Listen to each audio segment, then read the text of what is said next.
took me a long time to get published. It was a long journey to publication. So, because I think I was very slow at realising that I actually wanted to be a professional writer. So I wrote as a hobby for lots of years.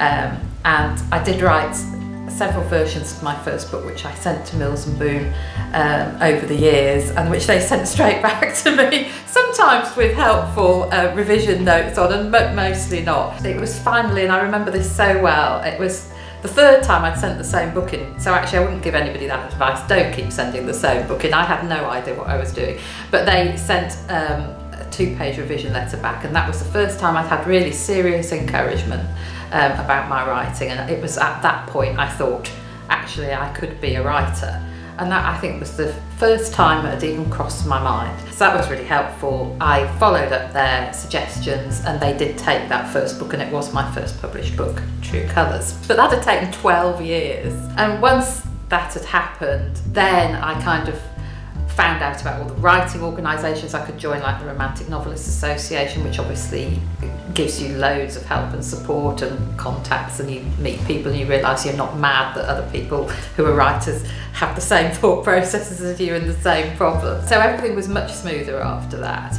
And once my books had been accepted for publication in America, then I got an agent as a result of that, based in America, and that again helped smooth the whole process. So it was a game of two halves, really. It was kind of, to start with, it was long and slow because I didn't really know what I was doing, let's be honest. And once I was part of a bigger network, I found that the support of the Romantic Novelists Association and the writing community was great, and that was what really sort of helped me get going. It's interesting actually, because I don't have an agent at the moment. Okay. So I think I'm one of the few people who at this stage in my career, having been writing for 20 years, have found actually that being unagented at present is fine. In the future, I guess I might well be looking for an agent again.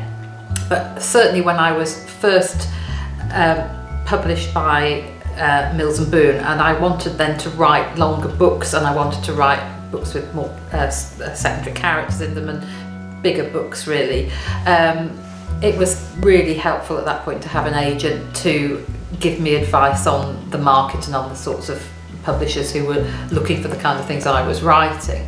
And I found that invaluable, particularly when you were writing in a couple of different markets, for the UK and for the US, because they're maybe looking for different things. There is, you know, some overlap. So she was very, very good at being able to give me market information. And obviously the one thing, I mean, I don't like negotiating contracts, and that was the brilliant thing about having an agent. I've never had an agent who has editorial input into my writing, because I've always had a close relationship with my editors. But again, you know, I know people who find that incredibly helpful. I do find it really useful having somebody that I can discuss ideas with before I've put too much energy and effort into them, in case they're not quite right, and helping me to shape those ideas. So again, having an agent in that role is really, really helpful, because I think otherwise you can feel a bit out on your own if you don't. I mean, I'm lucky at the moment, as I say, I'm unagented, but I have both a close working relationship with my editor, who's always so patient and very happy to hear all kinds of mad ideas coming through from me, particularly as she knows they're probably going to change the next time she talks to me. And I also have a really close writing friend who we meet every couple of months, and we bounce ideas off each other and run through where we are with our manuscripts and things, and that is a massive help as well, really helpful. So she's not a critique partner, but she's kind of like a writing buddy.